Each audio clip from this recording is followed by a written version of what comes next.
I call Paul Foster Bell. Mr Speaker, contrary to what we've heard from some of the other speakers so far in this debate, we on this side of the House do believe that New Zealanders should live in warm and cosy homes, whether they're in a cottage or a villa in town, an apartment, or whether they're Green or New Zealand First Party supporters and live in an igloo, a yurt, a teepee or a mud hut. They deserve to have a warm and healthy home to live in.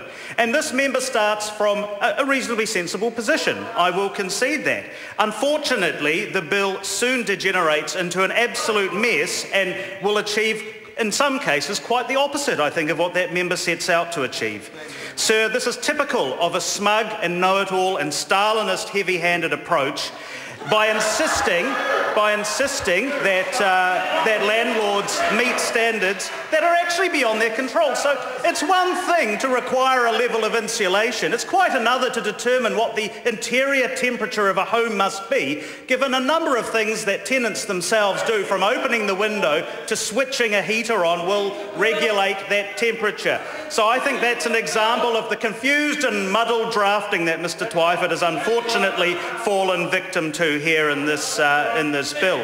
A point that he raised, that this won't actually come into force immediately for existing tenancies. Well, that's all very well and good, but there are 1,400 new tenancies signed every week. So from day one of this bill taking effect as it's currently drafted, landlords would be required to meet the new conditions as set by Mr Twyford with no time in order to install insulation.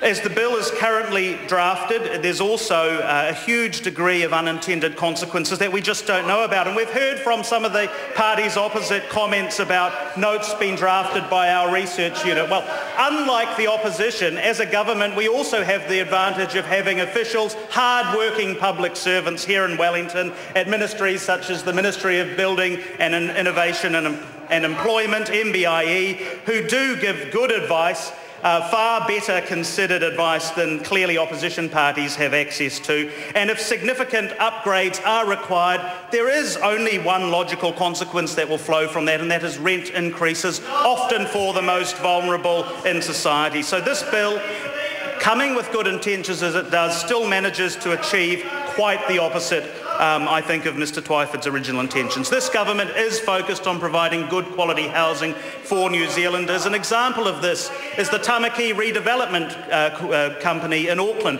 which is aiming to build 6,000 new homes, social housing with integrated community facilities. This is an excellent example of the direction that we're heading, and partnering with community groups and not taking a statist and Stalinist approach as members opposite seem to want to do. Sir, I will not be supporting this bill past this reading.